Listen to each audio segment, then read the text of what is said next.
E aí, concurseiro, na entrevista com o especialista de hoje, nós vamos te ajudar a escolher aí o melhor concurso para você, o seu concurso público ideal.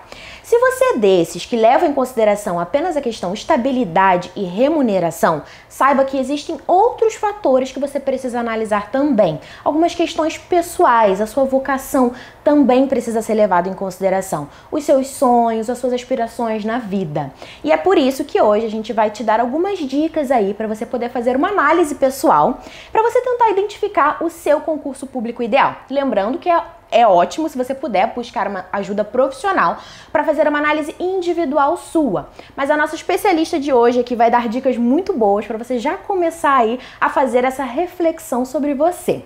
A nossa convidada de hoje é a especialista em orientação profissional, Vanessa Almeida. Muito obrigada pela sua participação, por aceitar o nosso convite aí nessa missão de ajudar os concurseiros a encontrar o concurso público ideal. Oi, Yasmin, para mim é um grande prazer estar aqui. Vim feliz para cá porque é sempre muito bom a gente falar sobre o que a gente ama fazer e principalmente nos colocando a serviço do outro, né? É propósito de vida e é justamente o que a gente o que eu trago aqui hoje, né, para falar como mensagem, que é o propósito que nos move profissionalmente, né?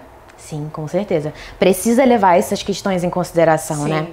Queria iniciar falando aí de uma forma bem radical já. Qual é o maior erro, na sua visão, que um concurseiro pode cometer ao escolher um concurso público? Olha, na verdade, para qualquer profissional, em qualquer formato de trabalho, mas quando a gente fala de concurseiro, a gente logo imagina, logo pensa em estudo, né? São profissionais que estão aí se dedicando desmedidamente a estudar e a estudar conteúdos teóricos. Então, o que eu posso frisar como o maior erro cometido é não se estudar, é estudar o conteúdo que é necessário para aquele cargo, para aquela instituição, para aquele concurso, mas esquecer de estudar sobre si mesmo, que é se conhecer e se entender dentro desse processo de escolha, né? É olhar para o mercado antes de olhar para si. E a gente que é a própria fonte, é a gente que vai estar lá elaborando, trabalhando, então a gente precisa entender o que de fato faz sentido pra gente, para que a gente possa depois olhar para o mercado. Eu uso sempre uma analogia que é a do mercado de compras, né? Se você vai para o mercado sem levar a sua lista, faz sentido que você, quando chega em casa do mercado, você faça essa lista? Não faz sentido. Primeiro você olha quais são as suas necessidades, quais são os seus anseios, quais são os seus interesses e faz ali a sua listinha de mercado. O que a sua casa está precisando para que você vá fazer as compras e não o contrário, porque o contrário não faz sentido, porque você é a fonte. Então é importante que esse movimento ele seja feito, que a gente realmente, quando vai pensar na escolha profissional, que a gente se investigue, que a gente se analise para entender o que faz sentido, o que dá match, né? É legal isso, essa relação. Então vamos ajudar eles, acho que já dando uma primeira dica, né, muito boa. Quais são as características pessoais que esse concurseiro deve levar em consideração aí na hora de escolher um concurso público? Então, características pessoais, como o próprio nome diz, é muito pessoal e aí também vai de encontro com o concurso que ele estiver buscando, né? Mas, sobretudo, é importante a gente dividir aí entre soft skills e hard skills. O que é soft skill? São as características comportamentais. Muitas vezes, principalmente falando em concursos, é muito comum que se olhe os hard skills, que são as características, as competências técnicas, que são aquelas que podem ser observáveis e comprovadas. Por exemplo, a formação acadêmica, se ele tem os títulos, né? Então, se o concurso exige, por exemplo, habilitação, e aí ele tem habilitação, é uma habilidade que ele pode comprovar que ele tem. E aí, muito se esquece, se negligencia, né, de uma forma geral, as competências comportamentais, que na verdade são essas que vão ser o seu grande diferencial. Porque as técnicas, todo mundo que está ali fazendo concurso, entende-se que aquelas pessoas já têm. O que realmente vai fazer a diferença, principalmente como você se coloca, e aí dentro de todo o processo seletivo, e depois também você sendo aprovado, né, como você vai se portar, como você vai levar a sua vida profissional ali dentro daquela instituição, no exercício daquelas funções, são essas competências comportamentais. Então, Você conseguir entender, por exemplo, eu tenho um perfil mais analítico, mais conciso, eu gosto de atividades que são mais administrativas, então eu vou buscar no mercado cargos e instituições que vão ter uma realidade mais próxima àquilo que eu já tenho ou nato ou desenvolvido, porque eu sei que no dia a dia é o que vai me deixar feliz, é o que realmente vai me fazer desenvolver um caminho de mais conforto para mim e eu vou conseguir deslanchar melhor ali naquela carreira. Nossa, é interessantíssimo isso que você falou. Mas trazendo um pouquinho aqui para as áreas do concurso, acho para deixar um pouco mais ilustrativo. A gente tem concurso público de segurança pública, saúde, educação, área bancária, administrativo. Você acredita que tem uma característica ali que precisa ser comum para quem vai escolher cada uma dessas áreas? Ou não? Você acha que é uma questão mais abrangente? Eu iniciei falando de propósito, né? E eu acredito piamente nisso. O propósito que te leva para desenvolver qualquer atividade é ele que, na verdade, vai fazer com que você expanda, que vai fazer com que você se desenvolva e desenvolva qualquer atividade que você se propuser a fazer de forma fora da caixinha, de uma forma mais ampla, cheia de possibilidades e, obviamente, trazendo mais qualidade de vida para você também, né? Porque você vai ter ali um algo a mais profundo, que vai te identificar com o que você está fazendo. Então, eu costumo dizer que a gente passa a maior parte do nosso dia no trabalho, né? Da nossa vida trabalhando. Então, não adianta eu olhar só para o que eu vou ter de retorno, por exemplo, e não olhar para o que eu estou ali no dia a dia exercendo, fazendo, porque a longo prazo acaba sendo muito, pode ser adoecedor, né? Pode ser, você não está identificado, você não está feliz com o que você está desenvolvendo, mais do que características, porque se você fez um processo lá inicial de analisar as suas características, entender que tudo aquilo que você quer está ali englobado ao que realmente você é, o que você traz, o que você gosta, o que você se identifica, isso vai ser um processo muito natural. Mas quando a gente está falando de escolha profissional, é importante que você também entenda e se identifique com o propósito do que aquela ocupação, aquela profissão está trazendo para você. Verdade. Eu acho que a gente falou um pouquinho, né, sobre a questão de uma análise pessoal, mas eu acho que a perspectiva de futuro dessa pessoa, os sonhos, né, as ambições dela também precisam ser levadas em consideração. Sim. E eu queria que você ajudasse a desse alguma dica de como que eles podem trazer isso para essa análise na hora da escolha do concurso.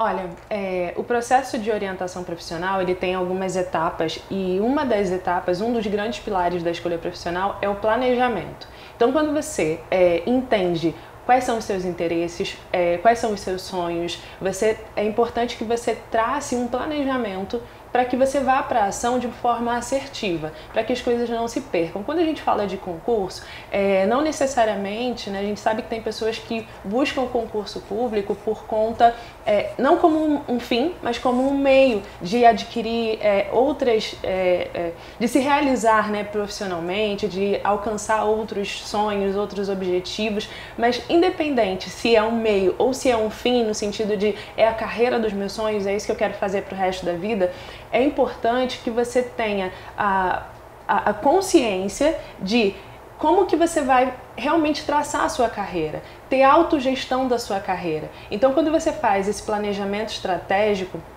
você consegue tangibilizar o sonho, né? É sair do campo das ideias e entrar no campo do real, da ação, né? É transformar sonho em meta. E aí você vai estruturar ali metas de curto, médio, longo prazo e você vai entender qual é o gerenciamento que você precisa fazer da carreira que você quer para que você chegue efetivamente no lugar onde você deseja chegar e que você merece chegar profissionalmente, né? E isso é para quem está fazendo concurso dentro do funcionalismo público, para iniciativa privada, para qualquer profissional. É importante, é valioso a gente ter autogestão da nossa vida profissional. E a autogestão, ela não é possível se você não traçar um planejamento estratégico para você poder seguir, não através de tentativa e erro ou descansar em berço esplêndido, imaginando que, mas eu queria, mas vai acontecer. Só vai acontecer se você tiver um planejamento que realmente seja estratégico dentro da tua realidade, dentro do teu contexto, seja palpável, né, para que você realmente vá traçando esse caminho, vá realizando os seus sonhos e seus objetivos. Acho que falando ainda sobre esse planejamento, é importante a gente começar a incluir coisas nesse planejamento. Como, por exemplo, assim como na iniciativa privada, você tem que ter um bom currículo, né? Um portfólio, enfim. Na parte de concursos públicos, você tem que ter algumas especialidades, algumas questões ali, dependendo do concurso que você escolher. Por exemplo, tem concurso público que exige comprovação de títulos, CNH. Como que isso entra dentro desse planejamento? Porque o concurseiro ele também tem que estudar para poder realizar o concurso público dos sonhos dele, né? Depois desse programa, com certeza ele já vai sair daqui com um concurso definido. A gente espera isso, né? Mas agora ele tem que partir para essa parte desse planejamento, né? Então, além do estudo, ele tem que se organizar também para poder ter esses critérios, as exigências daquele concurso público. Como que você indicaria que ele colocasse isso nesse planejamento dele? Quando eu faço orientação, né, com os meus clientes, muitos falam assim, bom, eu já sei o que eu quero fazer, mas tá, você sabe o que você quer fazer, e agora? O que você faz com isso? Porque não adianta, verdade. Não adianta só você saber o que você quer, você precisa saber o que você precisa para chegar lá. E é justamente essa fase, né, final do processo de orientação profissional, onde a gente traça esse planejamento, que é o que você vai fazer com essa escolha, aonde você quer chegar e qual é a realidade que você tem hoje para que você chegue lá.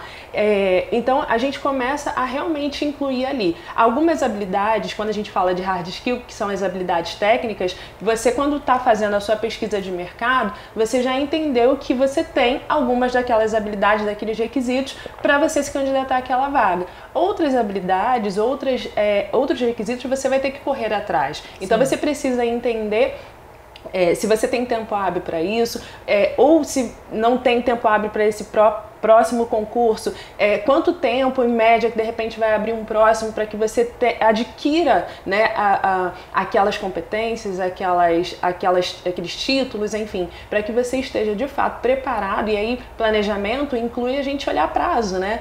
Foi o que eu falei, prazo de curto, médio, longo prazo, porque aí você consegue se estruturar e se desenvolver para chegar onde você quer. Porque às vezes, por exemplo, fazendo toda essa análise que a gente está indicando aqui, ele identifica que o concurso público ideal está um nível acima, por exemplo, no nível educacional, que exige ali, né, uma faculdade, ou outras comprovações de títulos, de especializações. E aí ele vai precisar fazer toda a preparação ali do curso até ele conseguir realizar o concurso público dos sonhos. O que também não impede, às vezes, dele tentar iniciar já essa jornada de concurseiro, já ir se preparando, né, para o dia. Quando chegar o concurso dele, ele já está muito mais preparado, já tem experiência de concurso, também já tem uma bagagem de ensino. Exato. Pode complementar. E o que acontece? Você trouxe algo que é bem bacana, porque dentro do processo de planejamento estratégico, né, às vezes você tem um caminho B para chegar no A. E talvez o seu sonho de concurso, de carreira, né, pública seja uma que hoje você não tem condições de alçar, mas que você tem condições de, olhando o mercado, de ir para uma outra posição que está mais adequada à tua realidade de hoje, mas não perdendo o foco de onde você quer chegar. Então, de repente, vale a pena você, como um plano B, estruturar o plano B como um plano A de uma forma equilibrada e estruturada dentro do teu planejamento, para que a longo ou médio prazo você consiga assumir aquele cargo lá que é o teu sonho de carreira, né? Dentro já de uma realidade que você já se preparou. Exatamente. Como uma escadinha. Por exemplo, ele poderia escolher um concurso público ali que é do mesmo segmento, né? Que é da mesma área. Vamos colocar assim, por exemplo, segurança pública, tá ali já estudando, se preparando. É a autogestão de carreira. Perfeito. Nossa, isso é muito legal, né? Quando você começa a ir analisando, aprofundando, você vê que tem opções ali para você chegar aonde você quer. Sim, sempre tem. Vanessa, agora analisando um concurseiro, por exemplo, que já está fazendo essa análise, mas ele chegou, tá dividido, vamos colocar assim, tá? Ele tem duas áreas ali distintas em que, após fazer essa análise, ele se identificou com essas duas áreas. Vamos supor, segurança pública e educação. Qual seria uma dica que você daria para que ele acabe tendendo para um lado ou para outro? Olha, as dúvidas elas acontecem de uma forma muito comum, né? E geralmente essas dúvidas elas ocorrem justamente por conta de uma inversão no processo, que é a história do mercado. Vou para o mercado, depois eu faço a lista. Quando você olha para si antes de olhar para o mercado, porque o mercado ele tem um leque de opções, né? Então, quando você olha para si antes de olhar para o mercado, a tendência é reduzir essas opções que, eu gosto disso, mas aquele ali é interessante. Mas poxa, estão dizendo que aquele ali é o que dá futuro. Então, é você olhar mais para si, ou primeiro para si, para depois olhar para o mercado, porque o mercado ele vai te trazer muitas opções atrativas, interessantes, mas quando você já está conectado ao que realmente você se interessa, o que realmente faz sentido para você naquele momento, ao propósito daquela profissão, daquele cargo, daquela instituição, você já reduz as possibilidades de dúvidas. Ainda assim, tá com dúvida? A gente precisa fazer todo um trabalho, por exemplo, o processo de orientação vocacional, profissional, ele vai trabalhar também com testes, né, com a parte de testagem. Então a gente vai fazer toda uma avaliação de levantamento de perfil, teste validado realmente pela psicologia, né, de estudo de personalidade. Então são instrumentos dentro do processo como um todo que vão te auxiliar a tomar a boa decisão, a fazer uma decisão mais assertiva, né, dentro desse processo. Você se entendendo e entendendo os seus interesses profissionais. É muito bom a gente falar sobre isso, porque o concurseiro ele investe muito tempo para chegar, né, no concurso público que ele deseja, que ele traça esse caminho, ele tem uma jornada muito longa até o dia da prova e ele depende de muitos fatores. Então, se ele começar a promover essa reflexão antes, ele vai ser muito mais assertivo, né? Vai ter menos chances de chegar lá, de realizar o sonho de entrar no setor público e acabar se frustrando, né? Então, quando a gente promove essa reflexão, traça um caminho mais assertivo, eu acho que a gente reduz muito essa chance. Você trouxe um livro que eu acho que pode ajudar, né, os concurseiros a fazerem uma análise mais detalhada. Queria que você falasse um pouquinho sobre ele. Sim, esse livro aqui é O Poder da Escolha.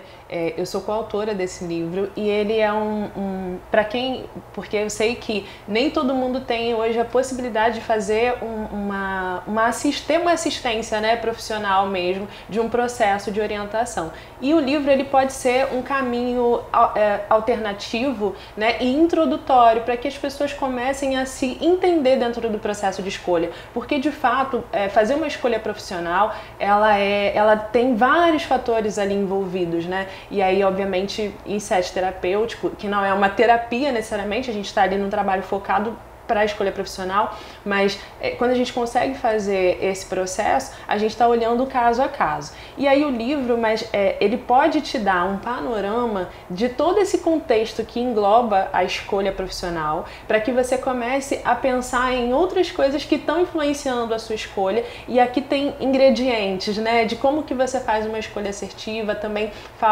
tem capítulo que fala sobre o funcionalismo público também, sobre concurso. Então é um livro que pode auxiliar, sim, as pessoas nesse caminho de escolha. Muito bom. Então fica aí a indicação, que eu acho que vale a pena fazer essa leitura inicial até mesmo antes de começar a se preparar para um concurso público. Essa é a ideia. O Poder da Escolha, a gente vai disponibilizar o link aqui também Tá. no vídeo para os concurseiros, caso queiram adquirir. Vanessa, a gente está chegando ao fim da nossa entrevista. Acho que a gente deixou dicas aqui muito boas. Mas antes eu queria que você deixasse um recado, antes da gente fechar, queria que você deixasse uma mensagem aí para os concurseiros que escolheram o concurso público, mas baseado apenas no fator remuneração. O que você tem para dizer para eles? Olha, concurseiros, remuneração é o retorno. Ou seja, primeiro a gente precisa entender o que a gente vai oferecer. Primeiro a gente oferece, depois o retorno vem, o retorno é consequência. E dentro da gama de retornos que a gente tem, de uma atividade profissional que a gente oferece, está aí o retorno financeiro. Entendo, né, obviamente, porque a gente quer sim ter retorno financeiro, merecemos ser bem pagos, né, pelo que a gente desenvolve, pelo que a gente faz, mas no dia a dia de trabalho, o que realmente pesa, e aí o nosso objetivo é que seja leve o nosso trabalho, aonde quer que seja, é que a gente esteja conectado com o propósito do que a gente oferece, com a atividade que a gente está desenvolvendo no dia a dia. A gente passa a maior parte do nosso tempo trabalhando, então quando a gente está num lugar e num exercício de uma atividade que realmente faz sentido pra gente, que nos dá prazer, aí a coisa flui, aí a coisa vai funcionando de uma forma leve, prazerosa, sem possibilidade de adoecimento. Isso é qualidade de vida. Isso influencia no nível de profissional que você se torna, e obviamente esse retorno financeiro ele vai ser muito mais valioso dentro desse contexto. Vai impedir que você de repente amanhã ou depois se frustre por conta de uma escolha que não está sendo satisfatória para você. Então é importante sim o dinheiro, é importante sim o retorno, mas é entender que primeiro a gente precisa ser para ter. Primeiro a gente oferece e depois o retorno vem. Nossa, muito bom. Isso precisa ser para ter. Legal. Não o contrário, né? Porque às vezes a gente acaba deixando... A gente confunde, né? Sim. Acredita que é preciso ter. E entendo porque a gente está num país onde a maioria da população realmente precisa ter a subsistência, precisa ter o dinheiro para conseguir viver de forma digna, mas quando a gente fala em profissão, tem muito mais coisas envolvidas para além do dinheiro. E aí quando o dinheiro vem dentro de uma realidade onde você se sente encaixado, realizado, pleno, é muito mais gostoso, muito mais saudável. Com certeza. Porque como você falou, né, a gente passa a maior parte no trabalho, maior parte do tempo no trabalho. Então se a gente pode deixar isso ser mais leve, ser melhor pra gente, por que não, né? Com uma análise pessoal apenas. E turnover reduz, né? Reduz dentro das empresas, porque você está realmente onde você deveria estar. E é o melhor dos mundos. O que não quer dizer que você não vai ter problemas no seu dia a dia de trabalho. Gente, a profissão perfeita não existe. Todas elas têm as suas dores e as suas delícias, eu gosto de dizer assim, né? Em toda profissão, em todo cargo, você vai ter atividades que você não gosta tanto de fazer, mas que você tem que fazer porque faz parte do seu escopo. Mas quando 90% é o que você não gosta, com o que você não se identifica, fica pesado demais e a conta chega, principalmente para a saúde da gente. É verdade, é muito importante estar atento a isso. Vanessa, mais uma vez, muito obrigada pela sua participação. Eu acho que a gente deu dicas aqui maravilhosas, que se eles já começarem, junto com o conteúdo do livro, já começar a fazer essa análise com base no passo a passo que a gente passou aqui, eu acho que já vai fazer uma grande diferença aí nessa escolha. Que bom, eu fico muito feliz de poder contribuir. Minhas redes sociais, posso falar? Claro! Instagram, né, @psicóloga Vanessa Almeida, e aí vocês podem me chamar lá para trocar uma ideia, quem tiver interesse, né, de fazer o processo de orientação profissional, ou quem já sabe qual concurso quer fazer, mas precisa aí de um apoio nesse planejamento estratégico. Também trabalho com a mentoria de direcionamento de carreira, a gente pode fazer esse trabalho aí em conjunto. E também tem o link lá do e-book do livro ou do livro físico, se você quiser, eu já mando autografado para você. Ai, que legal! Fica aí então a recomendação. Muito obrigada. Concurseiro, espero que as dicas que a gente deu aqui hoje possam ajudar você na escolha do seu concurso público ideal. Lembrando, como a gente falou, que se você tiver a oportunidade de procurar um profissional para poder te ajudar a ser bem assertivo, vai valer a pena, né? Porque você está fazendo um investimento de vida. Então, fica aí as nossas dicas. Lembra de se inscrever no nosso canal, de acompanhar a gente também por todas as redes sociais, porque estamos de olho em tudo no mundo dos concursos para te manter bem atualizado. Até o próximo programa. Tchau, tchau!